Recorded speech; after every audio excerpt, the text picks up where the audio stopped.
I think people can stay connected over time. This can be a community over time of mentors, of students, and I get as much out of this as they do. The Veterans Heritage Project connects young scholars and veterans. But VHP also connects the veterans community with the non-veteran civilian community. Today, less than 0.5% of Americans serve in uniform, and the gap between civilians and veterans has never been larger.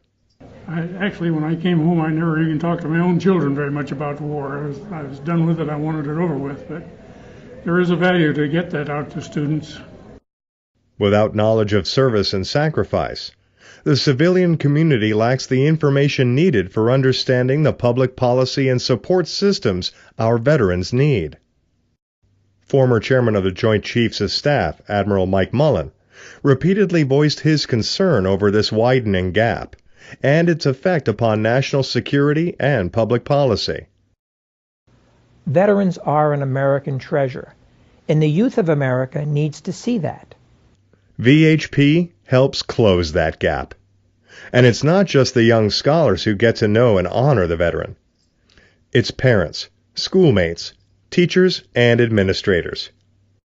Without VHP, a whole generation of youth and whole communities of Americans might never know the sacrifices that come with military service.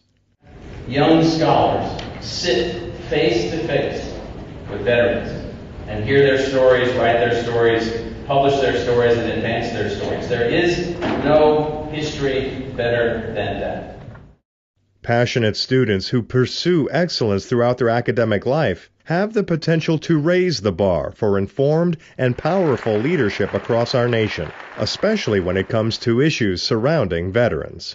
Connecting young scholars and veterans ignites passion and understanding in our youth, while helping veterans preserve their history. It's kind of taught me to appreciate the previous generations more than I had before.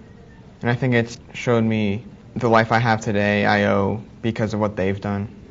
Because if the veterans of World War II weren't as successful in doing their job, then it would be a very different world. Now is the time to support the Veterans Heritage Project and its mission.